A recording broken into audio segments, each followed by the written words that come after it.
নতুন চৰকাৰ হলে অৰুণোদয় আঁচনিটো আমি কণ্টিনিউ কৰি ৰাখিম, চলি থাকিব আৰু অৰুণোদয়ৰ ধনৰ পৰিমাণ ৩,০০০ টকা কৰা হ'ব। আৰু এতিয়া ১০০ গৰাকী মহিলাৰ ভিতৰত গাঁৱৰ ৫০-৬০ গৰাকী অৰুণোদয় পায়। আমি ১০০ গৰাকীৰ ভিতৰত ১০০ গৰাকী মহিলাকে অৰুণোদয় দিয়াৰ ব্যৱস্থা কৰিম। ১ নম্বৰ। ২ নম্বৰ কথাটো হ'ল যে আমি বৃদ্ধ পেঞ্চন ৩,০০০ টকাকৈ দিয়াৰ ব্যৱস্থা কৰিম। ৩ নম্বৰ কথাটো হ'ল অসমৰ মহিলাসকলৰ মাইক্ৰ' ফাইনেন্সৰ ভাৰ আমি ৬ মাহৰ ভিতৰত মাফ কৰি দিয়াৰ ব্যৱস্থা গ্ৰহণ কৰিম। গতিকে ৰাইজে কোনেও চিন্তা কৰিব নালাগে, আঁচনিৰ ক্ষেত্ৰত কোনেও একো অসুবিধা নাপায়। ছাত্ৰ ছাত্ৰীও আঁচনি পাই থাকিব, মহিলাসকলেও আঁচনি পাই থাকিব, বৃদ্ধসকলেও আঁচনি পাই থাকিব।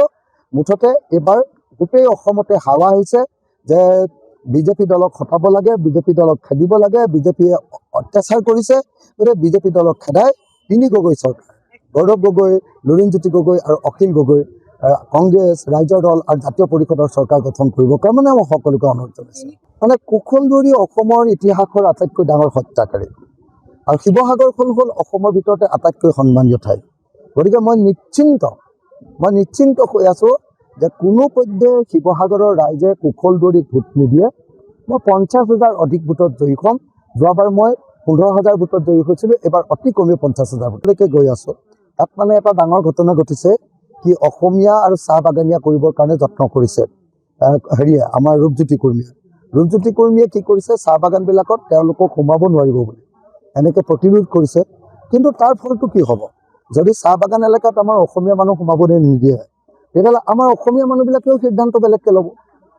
এইটোতো ৰূপজ্যোতিয়ে ভাল কাম কৰা নাই। মই ভাবোঁ যে ৰূপজ্যোতিয়ে এইটো হঠকাৰী কাম কৰিছে। চাহ বাগান, অসমীয়া জাতিৰ মানুহ, গাঁৱৰ মানুহ, লাইনৰ মানুহ আমি সকলোৱে মিলা প্ৰীতি কৰি থাকিম। যিকোনো খবৰৰ বাবে যোগাযোগ কৰক আমাৰ এই নম্বৰত 9181 307 2221।